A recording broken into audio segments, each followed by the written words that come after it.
गुरु की प्यारी साध संगत जी, राधा स्वामी। ये तो हम सबको पता लग ही चुका है कि अब बाबा जी सत्संग नहीं कर रहे हैं, हुजूर सत्संग कर रहे हैं। हम सब ने हुजूर का सत्संग बड़े ध्यान से सुना, लेकिन उस वक़्त सभी की निगाहें बाबा जी की तरफ लगी थी। जब बाबा जी मुँह से तो कुछ नहीं बोल रहे थे, लेकिन उनकी जो आँखें थी, वो हम सब से, संगत से सवाल पूछ रही थी। बाबा जी ने 35 साल हमें सत्संग दिया। आगे भी उनकी मौज है कि वो सत्संग दें, लेकिन अभी ऑफिशियली तो हुजूर महाराज जी ने सत्संग का बागडोर संभाल ली है। वो जो सवाल थे, जो बाबा जी की आंखें हमसे पूछ रही थी, वो सच में कड़े सवाल थे। इन 35 सालों में बाबा जी ने कोई कसर नहीं छोड़ी हमें समझाने के लिए। बाबा जी ने हर तरीके से, हर चीज की मिसाल देते हुए, दुनियावी रंग तमाशों को बताते हुए कोई कसर नहीं छोड़ी हमें समझाने के लिए, हमें सही रास्ते पर लाने के लिए। एक टाइम था चरण सिंह महाराज जी के टाइम पर, जब नामदान की पर्ची कट जाने के बाद भी छटनी में संगत को निकाल दिया जाता था। उस टाइम संगत बड़ी भावुक हो जाती थी कि हम पर्ची से बाहर निकल गए, लेकिन बाबा जी ने उस मौज को भी बख्शा हम सबको कि एक बार पर्ची कट जाने के बाद किसी को बाहर नहीं निकाला। बेशक हमारे कर्म अपने ऊपर लिए, लेकिन सबको नामदान देते चले गए। जितनी नामदान की पर्चियां बाबा जी ने दी, इतनी आज तक ही ब्यास के किसी संत सतगुरु ने अपनी शिष्य को दी होगी। बाबा जी ने कभी भी अपने कर्तव्यों से पीछे नहीं हटे, चाहे वो कभी भी दुनियावी कोई काम काज हो, चाहे कुछ भी हो। बाबा जी ने कभी सत्संग ना देने में कोई नागा नहीं डाला। लेकिन हम सबको अपने से सवाल पूछना चाहिए कि बाबा जी ने इन सालों में जो सत्संग हमें दिए, हमने कितने सत्संगों को अपनी जिंदगी में अमल कराया? क्या हमने भजन सिमरन किया? क्या हम एक अच्छे इंसान बने? क्या हमने बाबा जी को उस गुरु दक्षिणा में वो भजन सिमरन दिया? अगर आपने दिया तो आप बड़भागी हैं। मैं आपको वार वार जाता हूं, आपके चरण स्पर्श करना चाहता हूं। लेकिन अगर आपने सिर्फ सत्संग को एक इवेंट बनाकर रखा, इस कान से सुना और इस कान से निकाल दिया और फिर से अपनी जिंदगी में चले गए, तो फिर क्या फायदा हुआ भाई सत्संगी बनने का? क्या फायदा हुआ फिर सत्संग जाने का? बाबा जी ने तो कोई कसर नहीं छोड़ी। बाबा जी ने तो हर प्रकार से हमें सत्संग दिया, हर प्रकार से हमें समझाया। एक टाइम था जब हम दर्शनों के लिए लंबी लंबी लाइनों में लगते थे। बाबा जी ने कहा नहीं, मेरी संगत को परेशानी नहीं होनी चाहिए, मैं आऊंगा गाड़ी में बैठ के और मैं संगत को दर्शन दूंगा। बाबा जी ने कभी भी अपनी संगत को परेशानी नहीं उठाने दी। हर चीज के लिए सोचा कि मेरी संगत को परेशानी ना हो, मैं परेशानी उठाऊंगा लेकिन मेरी संगत ना उठाए। लेकिन भाई, हम सब ने क्या भजन सिमरन को पूरा वक्त दिया? क्या हमने उस संत महात्मा की कही हुई बातों पर अमल किया? क्या हमने अपने जीवन में बदलाव लिया? वो आंखें बाबा जी की हमसे पूछ रही थी। बाबा जी ने कभी अपने कर्तव्यों से पीछे या पल्ला नहीं झाड़ा। बाबा जी ने बीमारी सही, हमारे कर्मों के कारण वो कैंसर जैसी बीमारी से लड़े, लेकिन फिर वापस आए अपनी संगत के लिए। हमें फिर से नामदान दिया, हमें फिर से सत्संग दिया। लेकिन बाबा जी कभी भी ये नहीं कहा कि मैं सत्संग नहीं दूंगा या मुझे आराम की जरूरत है, क्योंकि वो चाहते थे कि मैं जितनी संगत को तार सकूं उतना बेहतर है। लेकिन बाबा जी अपने संगत को हमेशा यही कहते हैं सत्संगों में कि भाई, सबसे बड़ा नाम दान है, सबसे बड़ा दान नाम दान, और उसकी कदर हम सब ने करनी है। अगर हम भजन सिमरन नहीं करेंगे तो ये हम अपने गुरु की अवहेलना कर रहे हैं, हम अपने गुरु का अपमान कर रहे हैं। हम सब कहते हैं कि हम बाबा जी से बहुत प्यार करते हैं, लेकिन बाबा जी ने कहा है कि मेरा प्यार तो मेरे जब संगत भजन सिमरन करेगी वो मेरे लिए प्यार है। बाबा जी कई बार मजाक में कह देते कि भाई अगर तुम भजन सिमरन नहीं करोगे तो मेरा छुटकारा नहीं होगा। वो बात बाबा जी मजाक में कहते थे, लेकिन वो बहुत बड़ी बात थी। संत महात्मा यहाँ एक जिम्मेवारी लेकर आते हैं। वो जिम्मेवारी होती है नामदान देने की। और जिस भी व्यक्ति को, जिस भी आत्मा को वो नामदान देते हैं, अगर वो भजन सिमरन नहीं करेगा तो उसकी जिम्मेदारी कौन उठाएगा? उसकी जिम्मेदारी बाबा जी को उठानी पड़ती है। बाबा जी उसके कष्ट सहते हैं। क्या हम अपने सतगुरु को कष्ट देना चाहते हैं? क्या हम चाहते हैं कि हमारा सतगुरु पीड़ा में रहे, हम भजन सिमरन ना करें और हमारा सतगुरु हमारी पीड़ा उठाए? मुझे नहीं लगता अगर कोई सच्चा सत्संगी सुन रहा है तो वो कभी ये चाहेगा कि उसका गुरु पीड़ा उठाए।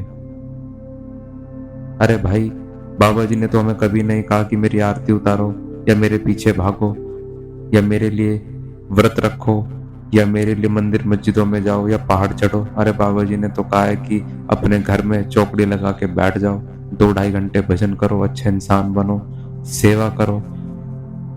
इतनी आसान तरीके से, इतनी आसान चीजें उस परमात्मा ने, उस गुरु ने हमें बताई है।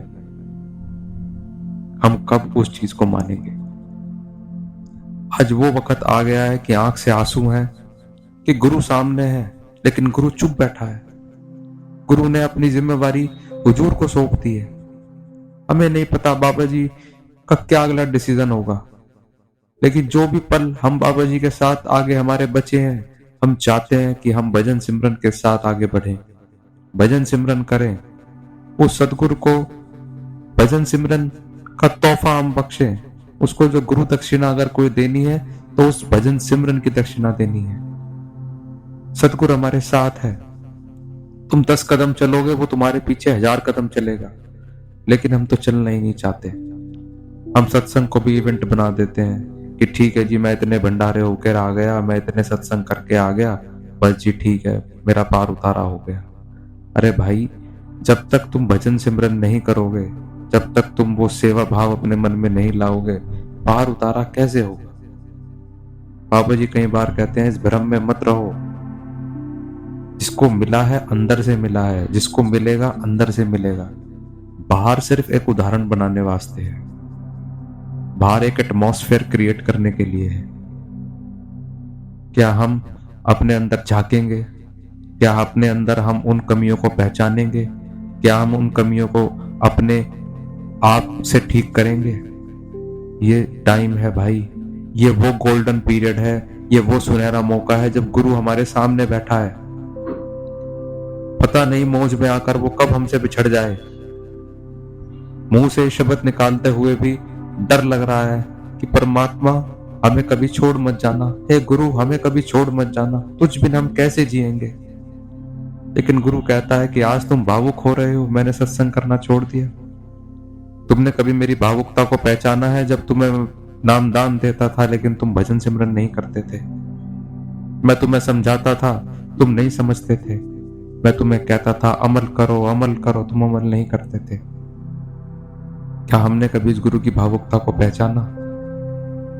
बाबा जी की वाइफ जब लंदन में उनका स्वर्गवास हो गया था, उनकी डेड बॉडी इंडिया में नहीं आई थी, वो कोल्ड फ्रीज में थी, लेकिन बाबा जी ने तब भी सत्संग दिया। इससे बड़ा उदाहरण और क्या हो सकता है कि वो गुरु हमेशा इतना बड़ा दुख झेलते हुए भी हमारे सामने तत्पर खड़ा था। क्या हम में से कोई है कि जिसके घर में अगर ऐसा कुछ हुआ हो हम सत्संग भी चले जाएं? बाबा जी का त्याग हम कभी भी नहीं कर सकते। बाबा जी ने जो त्याग हमारे लिए किया है उसका मोल हम कभी नहीं दे सकते। बाबा जी हमेशा हर कदम पर, हर मोड़ पर हमारे साथ खड़े रहे। बदले में हमने क्या उन्हें नामदान लेकर क्या वो भजन सिमरन किया? बार बार क्वेश्चन वही हिट कर रहा है, भजन सिमरन भजन सिमरन भजन सिमरन। क्योंकि भजन सिमरन के अलावा कोई सोल्यूशन है ही नहीं भाई। भरम फैलाने के लिए काफी आपको चीजें मिल जाएंगी, लेकिन एक्चुअल जो चीज है वो है भजन सिमरन। भजन सिमरन ही वो ताकत है जो आपको उस कुल मालिक से मिला सकती है। भजन सिमरन ही वो ताकत है जो उस गुरु से आपको मिला सकती है, उस प्रीतम से आपको मिला सकती है, आपको नाम के रंग में रंगा सकती है, आपको उस सचखंड तक ले जा सकती है। नाम बगैर सब सूना, और गुरु ने मौज करके हमें नामदान दिया। अब सवाल ये है कि जो हुआ हुआ। अगर हमसे गलती हुई है तो उस गलती को पहचाने। अभी भी वक्त है, अभी भी वक्त है भाइयों बहनों, अभी भी वक्त है। वो परमात्मा, वो गुरु हमारे सामने बैठा है, अभी भी हमारे इंतजार में बैठा है। अब भी भजन सिमरन करो, उस परमात्मा को वो गुरु दक्षिणा दो, वो भजन सिमरन के रूप में गुरु दक्षिणा दो। जितना हो सके उतना भजन सिमरन करो। घर में वो वातावरण बनाओ, घर में अपने आप को उस लेवल पर लेकर जाओ कि आप उदाहरण सेट कर सको, दुनिया आपको देखकर सीखे। बाबा जी ने हमें इतना समझाया, इतना समझाया। आज वो वक्त है कि हम अपनी गलतियों को मानते हुए, उस गुरु से माफी मांगते हुए हमें भजन सिमरन करने की जरूरत है। वो गुरु हमारे सामने अभी भी मौजूद है। ये वो सुनहरे मौके हैं जिसको जितना इसका लाभ उठा सको उतना लाभ उठा सको। पता नहीं कब ये वक्त हमारे हाथ से निकल जाए, और भगवान ना करे कभी किसी संगत को वो बिछोड़ा देखने को मिले। एक बार जो भूतपूर्व सेक्रेटरी साहब थे, सेठी साहब, उन्होंने कहा था जब उन्होंने चरण सिंह महाराज जी का बिछोड़ा देखा था कि मैं अपने जीवन में सब कुछ देख लूंगा, लेकिन मैं कभी नहीं चाहूंगा कि कोई संगत अपने मुर्शिद से बिछोड़ा देखे। उस दर्द को, उस पीड़ा को समझ सकते हैं। आज ये वक्त है हमें स्ट्रोंग बनने का। आज वक्त है अपने सतगुरु की बातों पर चलने का। आज वक्त है अपने आप को सत्संग से जोड़ने का। आज वक्त है नामदान से अपने आप को जोड़ने का। घड़ी दो घड़ी जरूर निकाले, परमात्मा के नाम से जुड़े। वो परमात्मा ही आखिर में हमारे काम आएगा। जितनी भी चीजें हैं, जितनी भी मेटरलिस्टिक चीजें हैं, दुनियावी चीजें हैं, ये सब यहीं रह जानी है। किसी ने साथ नहीं देना, न किसी ने आज तक साथ दिया है, न आगे कोई साथ देगा। वो परमात्मा, वो गुरु हमेशा हमारे साथ है और साथ रहेगा। हमें उसकी पहचान करनी है। आशा करता हूं कि आप सब जहां भी हैं, जैसे भी हैं, मंगलमय होंगे, भजन सिमरन करेंगे और अपनी रूह को उस परमात्मा के लिए सौंपेंगे। जीते जी मरना है, जीते जी उस परमात्मा को पाना है, जीते जी अपने आप को उस गुरु से मिलाना है। यही हमारी सबसे बड़ी सफलता होगी। अगर हम ये करने में सफल रहे तो हमने अपने गुरु से प्यार कर लिया, हमने अपने गुरु का प्यार जीत लिया, हमने उस गुरु से अपना मिलाप कर लिया। यही हमारी सबसे बड़ी ताकत होगी। आशा है हम सब करेंगे और गुरु को जरूर हम खुश करेंगे और अपना भजन सिमरन करते हुए इस दुनियावी जंजाल से निकलते चले जाएंगे। राधा स्वामी। मुर्शिद ने ये पंजा दिया,